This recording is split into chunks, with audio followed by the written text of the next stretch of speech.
Here I'm showing you a split port swap off from a Mustang V6 engine. This is a split port fuel rail and split port intake off from a newer Mustang, and I put it on a single port Mustang, and the single port Mustang had a return fuel system.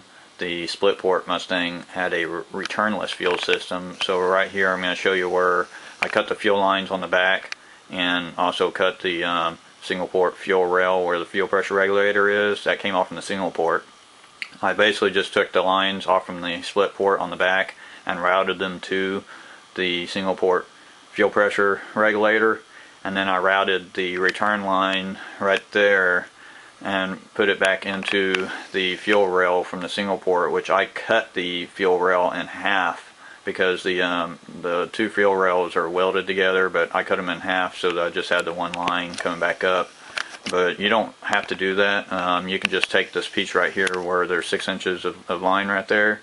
You can go from where that connector is on the top and have one continuous fuel line coming up to the fuel connector right here, which whenever you take that little clamp off and disconnect it, you'll have two O-rings on there, and you can put the fuel line directly on top of that and then put clamp on that to hold it still, and that'll be just fine. I just put the metal line on there just for cosmetic looks, but basically this is the dual port intake putting onto the single port engine, and also had put the Cobra fuel injectors on there, and then use a B&M style fuel pressure regulator and put it onto that single port fuel rail portion right there in order to get it to work. But just basically showing you how to do it. I know a lot of people that selling these supercharger kits and turbo kits don't explain to you how to do it. They just say it's modified, or they want to charge you several $100s to send you a rail that's been done, and this right here cost me a total of probably about $35.